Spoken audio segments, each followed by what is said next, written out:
বলছো তুমি? রক্তের সম্পর্ককে অস্বীকার করে? তোমার বিশ্বাস হচ্ছে না? ঠিক আছে, তুমি যা চাই করো। থামো, তুমি কি বলতে চাও? আমার বাবা মা নেই বলে বাপের বাড়ি উঠে গেছে? শোনো, আজ যাবো আমি। আরে দাঁড়াও দাঁড়াও। দাদা দাদা, কি ঠাকুরজি তুমি এই দুপুরবেলা? হ্যাঁ বৌদি, আমি এলাম। আসলে আমার কিছু টাকার দরকার, জানো তো। হঠাৎ করেই ওর কাজটা চলে গেছে, এখন গরু খরচ চালাতে। আরে থামো থামো, গড়গড় করে বলতে হবে না এত কথা।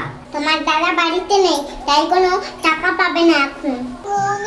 তোমার কাছে কি কিছু হবে না? দাদাকে একবার ফোন করো না। শোনো ঠাকুরজি, অফিসের কাজে ব্যস্ত, কোনো ফোন করতে পারবো না আমি। আর একটা কথা, তোমার বাবা মা তো কোন কালেই মরে ভূত হয়েছে, এখনো কি করে এসে হাত পাতো বলো তো? বৌদি যাও যাও, দুপুরবেলা বিরক্ত করো না। থামো তুমি, কোন সাহসে তুমি আমার বোনকে তার নিজের বাড়ি থেকে তাড়িয়ে দিচ্ছ? ও আমার বোন, আমাদের দুজনের শরীরে এক মায়ের রক্ত বইছে। তাকে কিছু বলার আগে মেয়ে একবার নয় 10 বার ভাবে।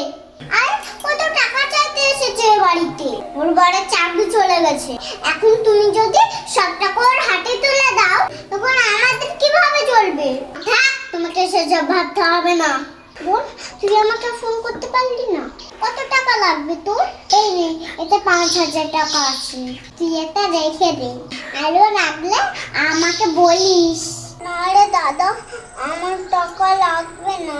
জামাইয়ের কাজ ঠিকই আছে, আমি শুধু তোদের পরীক্ষা করতেই এসেছিলাম। কি?